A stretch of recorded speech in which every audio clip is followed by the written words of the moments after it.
on another episode of the Soothing Semantics Podcast. I'm your host, Rafi Pinsky. Make sure to subscribe, smash the like button, leave your comments. Of course, for all of your real estate needs, make sure to follow me on Instagram at Rafi the Realtor. Check out my weekly newsletter with the link in bio. You can DM me, text me in order to sign up, and I'd love to stay in touch with you regarding everything real estate. As far as business advertisements, I would love to potentially partner up with you to advertise whatever business you may have. So get in contact with me, and I look forward to doing business with you. Without further ado, we have Rabbi Pinchas Taylor, who I came across recently on YouTube, and I thought you had some very interesting takes. I know you've spoken to some very notable people, and you give different kinds of life coaching, as far as I know. Right? You kind of help people navigate through the intricacies of life. In terms of books, what kind of books have you written? 2 books are Pillars of Faith. Mm-hmm. That's on the fundamentals of Judaism, why it makes reasonable sense to believe the things that we believe as Jews. Mm-hmm. How do I know that there's a God? How do I know the Torah is from Sinai? Things like free will, the soul, the age of the universe, Mashiach, the resurrection of the dead, all of the fundamentals of faith. How do I know that? What's the reasonable approach to all of those things? And then the second one is kind of like very different style, same style of writing, but very different in subject. It's all about Judaism on the paranormal. So like dreams, astrology, angels, demons, alien life, all sorts of stuff like that. Reincarnation, all of the things that would be like labeled as paranormal. It's like a deep dive study into all those sorts of things. Interesting. Okay, because when I think of Zodiac, I've always been very skeptical. So I know Kabbalah seems to allude to the idea that Zodiac horoscopes are a real thing. Well, like everything in Judaism, we always have to define terms, right? Mm-hmm. So when we say Zodiac, do we mean like when you open up your newspaper horoscope? I wouldn't give that too much credence. In fact, the aspect of like any sort of predictive astrology is forbidden. Trying to figure out what's going to be tomorrow, next week, next year, that's something that is forbidden.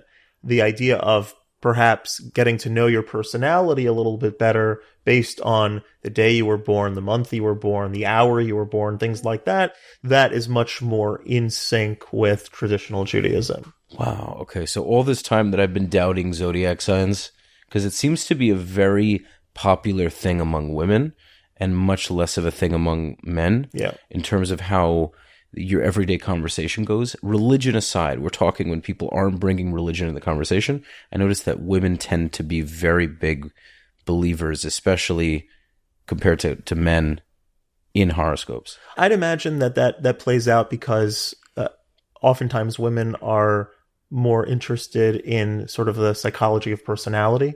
They're into taking the personality test, the Myers-Briggs, the Enneagram, and the finding out what your astrological breakdown would be, personality would be based on the time, place, hour, all of those different things of when you were born. That would be, I would imagine, interesting to women as well, because it's more focused on, again, the personality of the person as opposed to trying to predict the future. I don't think women or men have any particular, one has any greater interest than the other in trying to know what the future will bring. We all kind of curious to know what the future will bring, but that's not the aspect of of astrology that is Jewish. That in fact that's a part of astrology that is not allowed. But I would say that the reason that we don't put so much focus on it though in Judaism, and the reason that scientists kind of like shove it out the door, is because testability is a very difficult thing, because our personalities are shaped by quite a number of places. Nature and nurture are like the biggest part of personality, right? So even if astrological influence has an influence on our personality, jumbled with your nature and nurture, that's going to manifest itself very differently in me and you, and even if we're born the same day and the same hour and same everything. Interesting. Okay, so what parts of it are not? Because you mentioned that we kind of push away. Maybe I'm kind of lost you on that idea. How do we differentiate between the Jewish understanding of horoscopes versus the non-Jewish? What are non-Jewish ideas? People associate astrology with newspaper horoscopes, but really astrology is a long-standing, about 4,000-year-old study. And until basically the Renaissance times, it was something that was even studied in universities. In fact, astronomy, astrology, and mathematics, until the times of like the Renaissance, were essentially the same word. Astronomy, astrology, and mathematics. It's a very complicated system that lays out the meaning of different star positionings, planet positionings, and so forth. It's not just like like the way that we see it in the newspapers. So there's two aspects to it, and I'm being very, very general, but there's two aspects. Number one is trying to understand more about your personality. Like, I'm a Cancer, I was born in July, and I was born on Monday, and I was born at this hour. Well, all of those features play a role in the construction of my personality, astrologically speaking, Zodiac speaking. So that aspect of trying to understand myself, things that I might have proclivities towards or proclivities against, right? How my personality is shaped based on the time. That's called natal astrology, based on when you were born, how that shapes your personality. That aspects of that are kosher. Trying to figure out more about yourself by that time, by the time and whatnot that you were born. The problem comes when trying to project the future. Rather than looking at the stars to say, what do the stars look like when I was born, and try to draw conclusions personality-wise about that this is trying to figure out, okay, based on how things are going in the stars, what that is going to mean for me in the future. That is the aspect of Judaism that's a no-no. The predictive aspect. Interesting. Why though? What does Judaism have?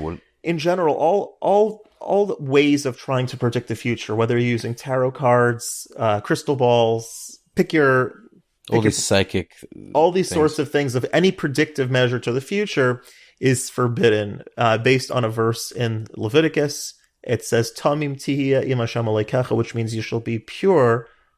You shall be pure and wholesome with Hashem your God. And what that means is that all of these mechanisms that try to seek out the future, that try to sort of peek behind the veil and see what's going on, try to get like the godly viewpoint of things, all wind up pushing God out of the picture. I'll give you an example. Okay, let's say you're walking down the street, and you go to one of these psychic fair places, and whether it's through palmistry, tarot cards, astrology, whatever it is, you ask them to predict the future. So let's say I applied for a job, and they told me, okay, we're going to let you know next week if you got the job or not.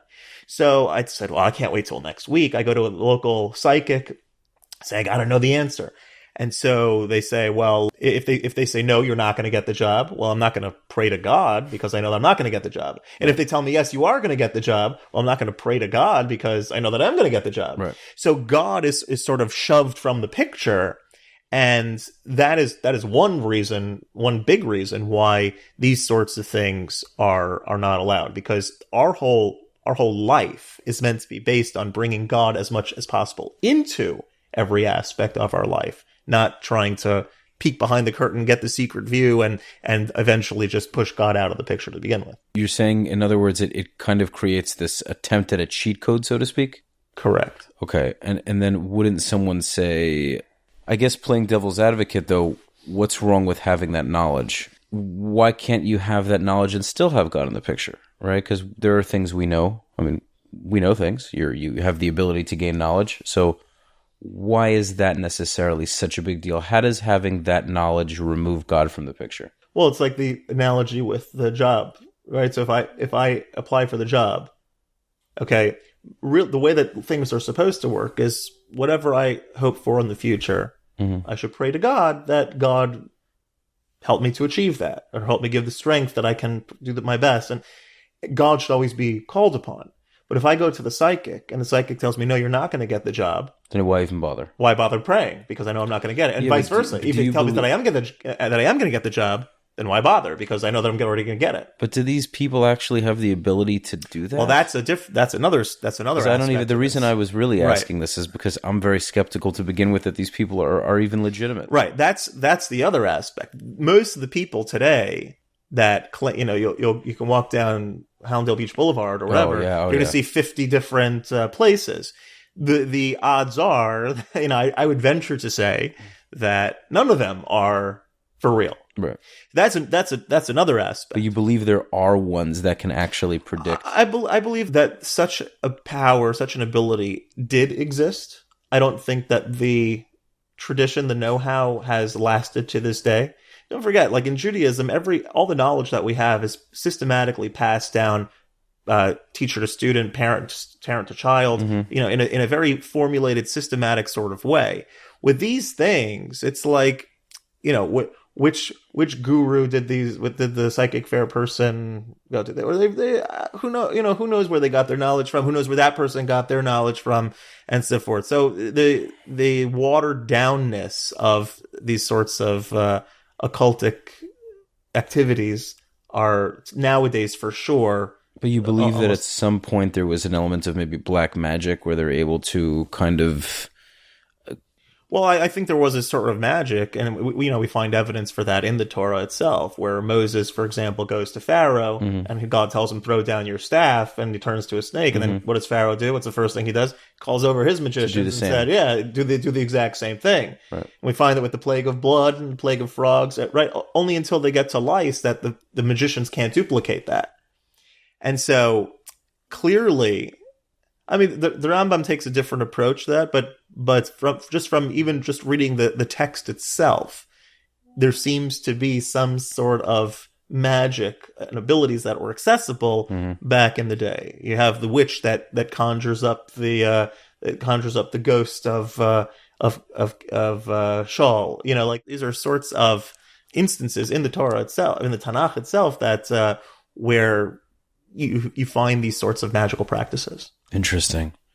What I think maybe these psychics can do is, this is an interesting topic. When you start to see certain people and you see certain patterns, you can kind of make certain inferences.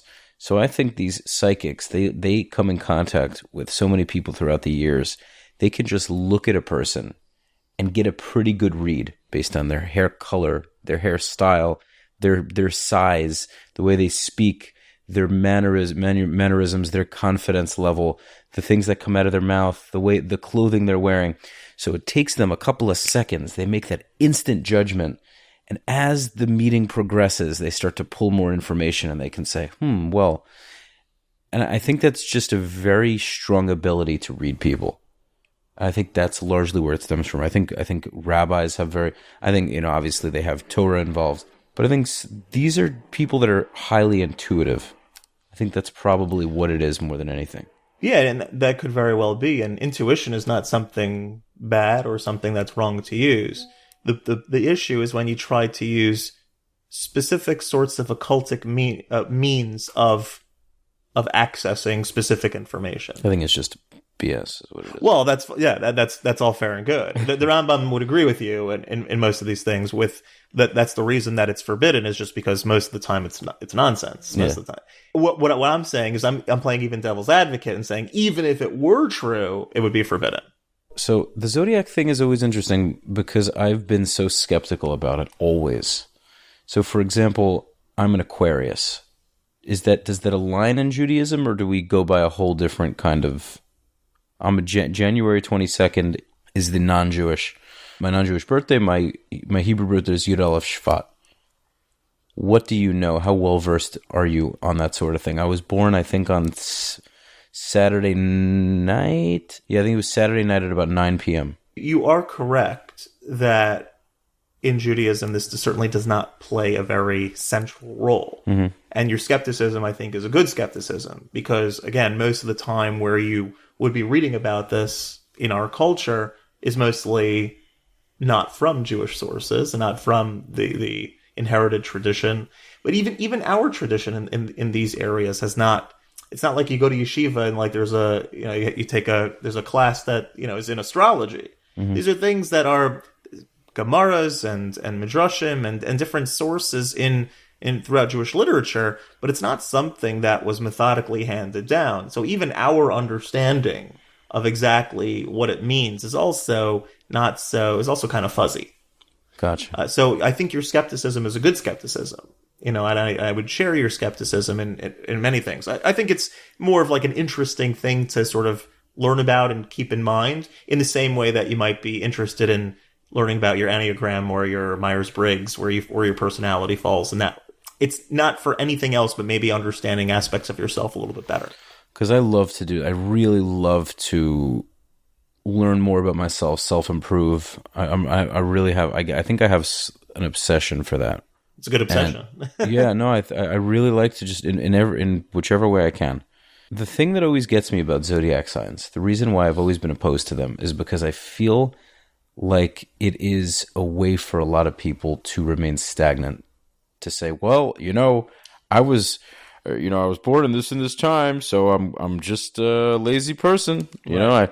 I was born in this time, so I'm just angry. I have an anger issue. It's like, no, right. I think you're just not willing to fix and work on yourself. You bring up a good point, because part of the issue that it gives you excuses to be a certain way or not be a certain way. Right. You bring up a good point, because some of the issues that our sages had regarding astrology, and where there's a clear distinction between the way that Jews understand it versus the way that it had been in the pagan world, is this idea of that it cannot and should not ever infringe on a person's free will. Mm-hmm. So even the example that is given in the Talmud, that if a person is born under the influence of Mars, or the planet Mars, that person has a proclivity towards bloodshed. And you think, well, if a guy becomes an axe murderer, like, okay, well, I was born under Mars, what can I do, But the free will aspect is never taken away. So what that means is that, fine, you have a proclivity towards bloodshed, but you could become a surgeon. You become a moil or a shochet. Like all of these things that, some people are like, oh, I have such an aversion for blood. And other people are more open to it, and it's fine. The free will aspect can never be eliminated, and if a person can never use it as I totally get what you're saying. Never use it as a dismissal of like, well, take me as I am, because that itself is very, very not Jewish. I think this is actually a beautiful thing to take this full circle. I love what you did to expound on this point. God will give you a certain nature, maybe. He'll give you certain ingredients. And then you can mix those ingredients up a little bit, and you can work on those and refine them. Does that make sense? You can tweak them. Totally. So if, say, God gives you more of an aggressive or a violent nature, you can use those to do terrible things.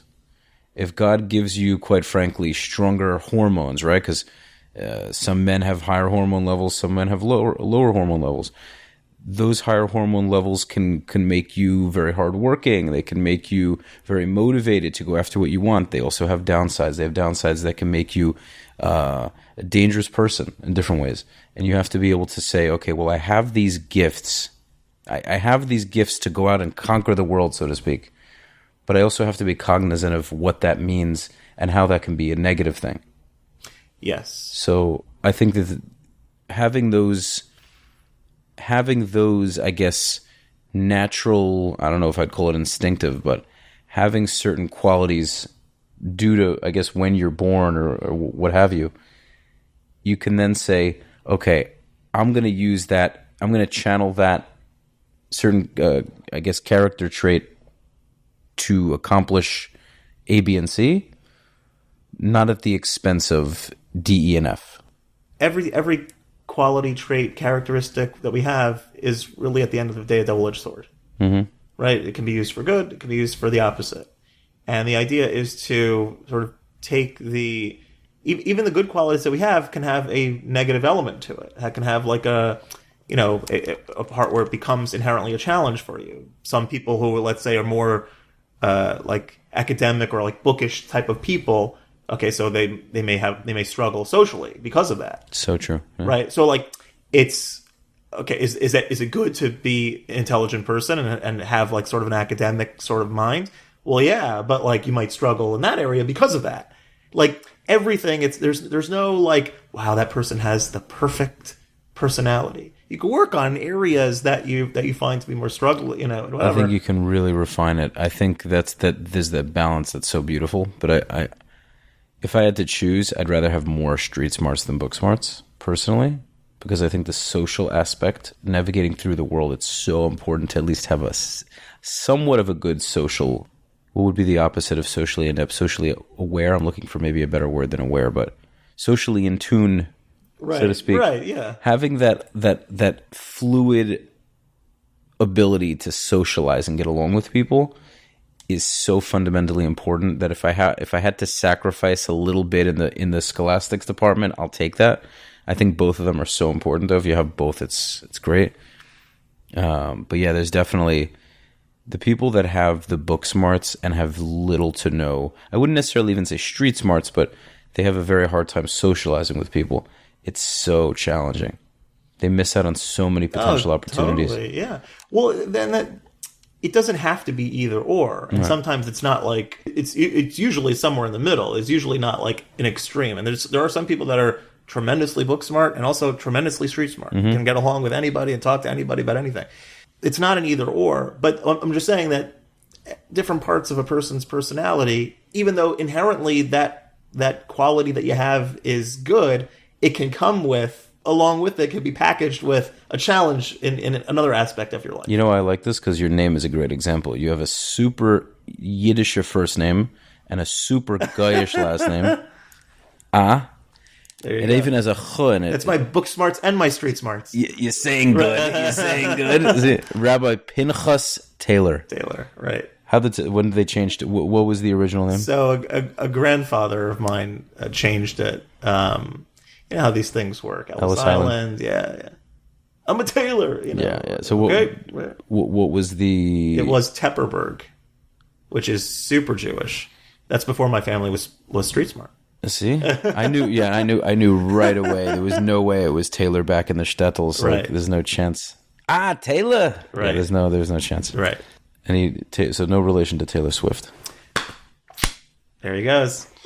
I have to prepare. I'm not a dad yet, but I'm preparing That's for it. right. I got to prepare for it. I'm not going to. Never too early to start. I'm not going to working on delete that. I'm going to leave that extremely corny joke in there. So, okay. Interesting thing about zodiacs. It is. It's like it makes me think about it because I really want to know as much as I can about myself. I want to go to like a psychic rabbi, so I don't feel like it's a whole hodgepodge of nonsense. I want someone to look at me, ask me a million questions, and be like, "This is who you are. From my observation, these are things you could probably work on." I could say, "Okay, how can I improve certain things so I know I have a higher probability of choosing the right woman, staying with that woman, being like I really want to do these things." I mean, I get where you're coming from, these other... and I don't know, but I don't know that the zodiac per se is necessarily the route to go. I think it's very important to understand yourself, right. And I think you could be equally, if not more, productive in that area with all sorts of various personality tests. Because the point is to discover more about you, not to discover part about your astrology, because your astrology, whatever that chart might look like, combined with your nature and your nurture, right? Your genetics are going to make you be a certain way, and your nurture, the way you grew up, your whole surroundings and experiences are going to make you a certain way. So throwing your zodiac in the mix and stirring it up, it's not that the zodiac is its own standalone thing. You are a combination of all of that stuff, and then like. You could still choose differently, but I'm saying that the understanding of who you are, what your personality looks like, is a combination of so many different factors.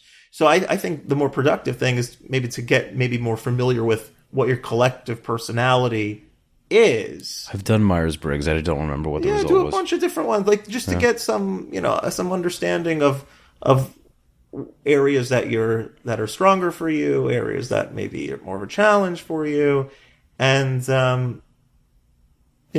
pick search out accordingly. And the part of finding a wife, if that's the route that if that's part of the motivation, I guess. A lot of times we like to look outside for who I want to find, who is going to complement, and I think oftentimes the route to go is working on oneself to be the type of person that you want to be. And then the other person will kind of come to your direction. I already know that. I'm not saying it to take. No, I understand, but yeah, we focus so much on like when am I going to find my on the outside without looking like inside of like what type of person. I think the better question is like what type of person do I want to be in my life? And I would even go so far as to say who can I become to be deserving of that person?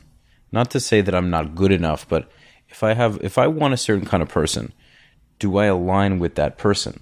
Meaning, am I the kind of person that would align with that person? Or do I just want that kind of person, but we wouldn't even be compatible? Because I just have this idea in my mind of, well, it would be lovely because she would be this way, but I'm not really living a life that would mesh with that person even.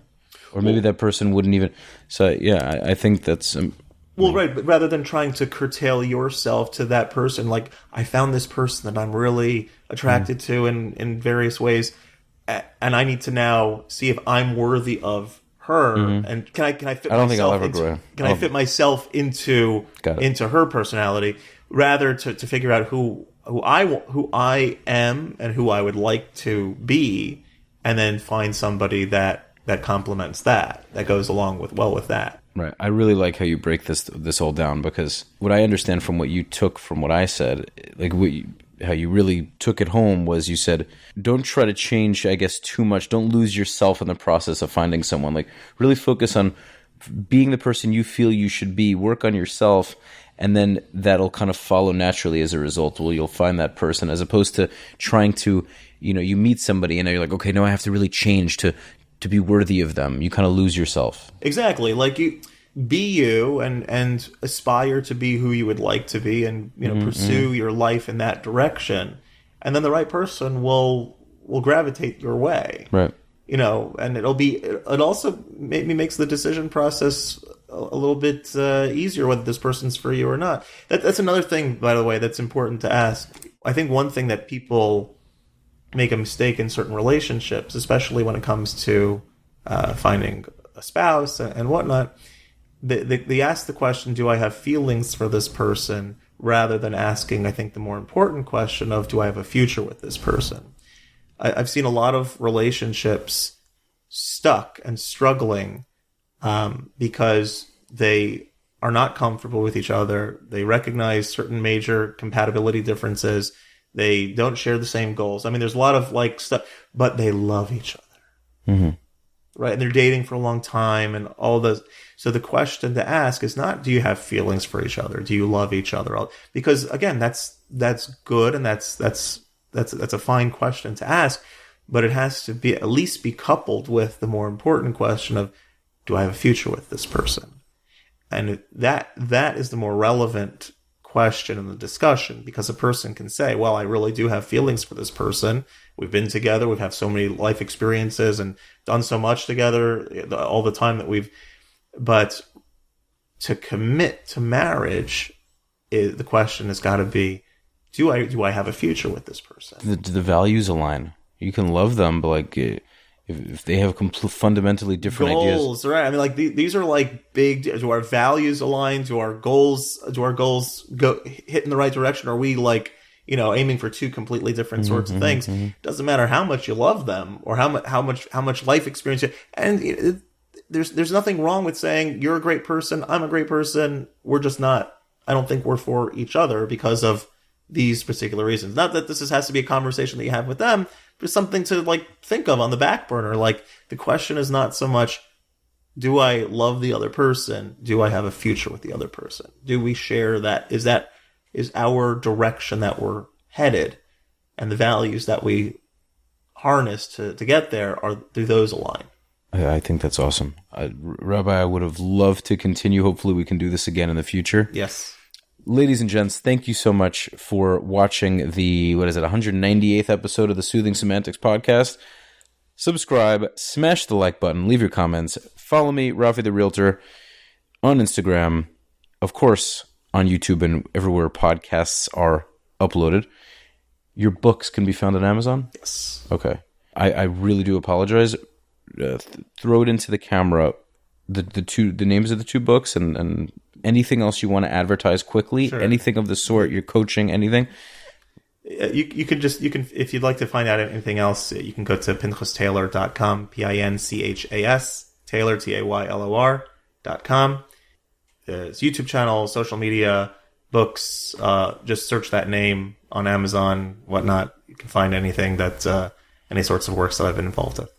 All right, it is a wrap. Peace.